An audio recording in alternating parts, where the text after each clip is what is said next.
Hey guys, what's up? This is Hunter and today I'm gonna be showing you guys how to do whatever you want on Age of Empires 2 and how to do the basic stuff that you want to be doing and have been doing it wrong. So, if you're playing Arabia and you're a new player, I think you should at least go and hear over what I have to say. So the first thing that I want you to do is go on to your basic starting up screen, go and put Arabia as your location, set difficulty on whatever difficulty you're comfortable with. I'll just go for hard because hardest, yeah, let's go for hardest because why the hell not? Hardest, it's a bit more trickier, but for the newer players who want to at least master, go to easiest, play with standard. Easiest is not even that that hard of a challenge. Standard is where you want to be starting at. Moderate if you are comfortable with your build, and hard if you want to master your build, and hardest if you are up for a challenge and you think you can go and whatever you want. Well, that's mostly the case in Forgotten Empires. On AOC, you can do it however you want, because hardest won't even give you that much of a problem because all he does is one thing and go for man at arms. But that's not what Forgotten Empire's AI does. He does whatever you do and he does it better.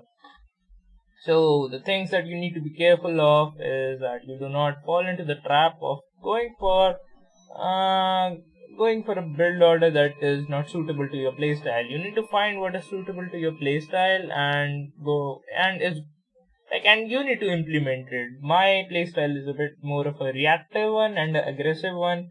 I like to make other people react to whatever I am doing rather than me doing whatever they want me to do. So that's something that I do like. So something like that requires most of the time an aggression. Second of all, before getting you used to whatever the play style or whatever is going on in the environment, you need to be comfortable with the starting. So in the starting, I'm going to be choosing huns because you do not need to make any sort of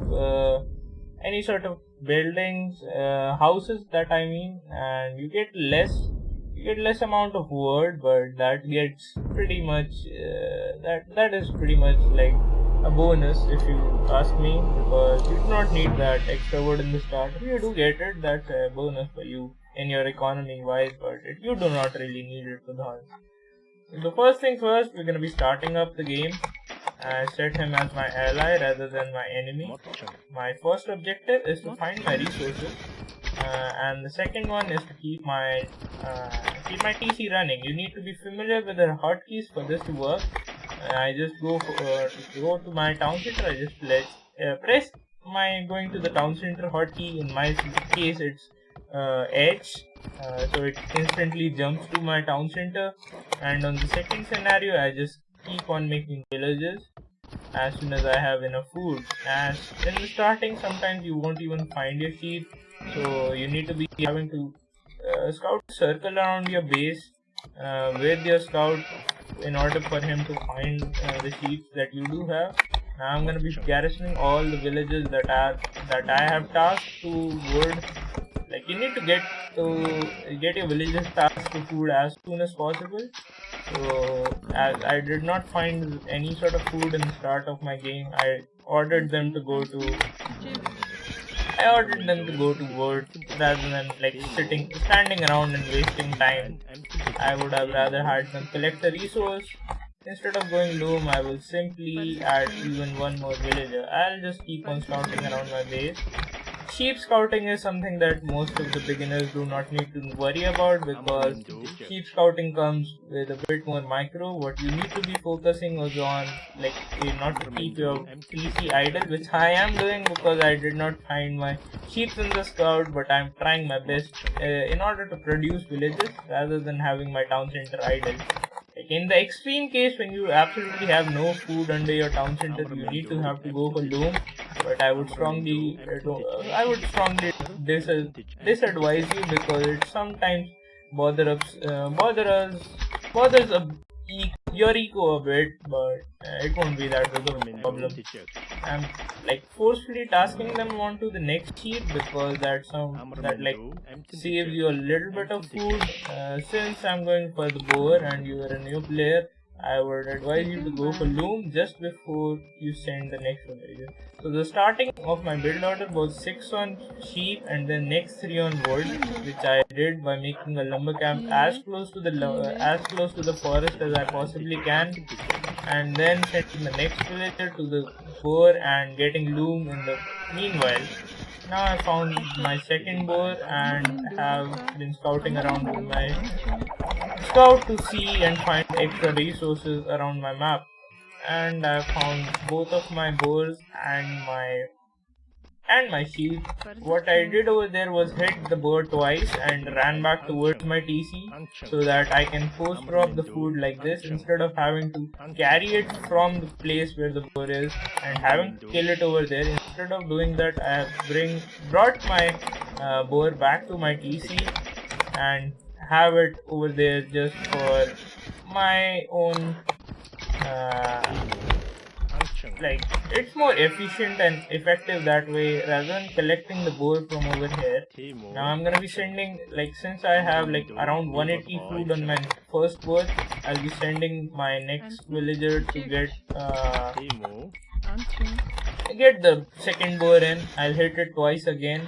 Meanwhile, I'm scouting the map around, and you can even go and scout the enemy now, because at the point when you have all the 8 sheep, the 4 that you did use in the start, and the 4 all around the map. After you have found those and the 2 boars, you do not need to be sticking around your base. You can go scout your enemy. Meanwhile, 3 on wood is what you need. Now the injured villager that did loom that you did send to collect the boar needs to come back and make a farm, and now you need to kill that second boar just under your TC and get another farm. Now you have 2 farms for your boar and both the boars are being collected under your TC. Meanwhile, you can just scout around your enemy's map and see what's going on. In this case, I have not set him as my enemy because I have just wanted to show you how the basic build order you need to do. The build order that I am going to be following is of scouts, because as huns, it's the most commonly used opening that you will be seeing with any sort of play from both the higher level and the lower level of that spectrum. So you do not need to worry about this not working out. Now you need to go on 22 population up. So the thing that I was trying to do was 4 on berries, 3 on wood until and unless you have both your farms and plenty of villagers that were collecting sheep going towards your boar. As soon as you have enough villages collecting boar, you will have almost around 500 food to click up to the feudal age. Now you can force your villagers to go for the sheep by the time your boar is up, and around the time you have 22 population, you will have almost about the food to click up. You can post drop from both your berries and your town center for that to work. Now you're up, you can transition into whatever you want, but most likely it's going to be scouts, because that's the most common and most effective way to get the map control, and it's the most mobile unit you can get in the feudal age.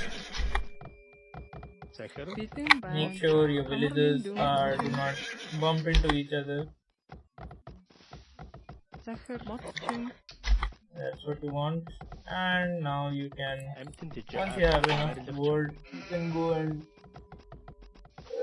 can go and make barracks and transition into whatever you want.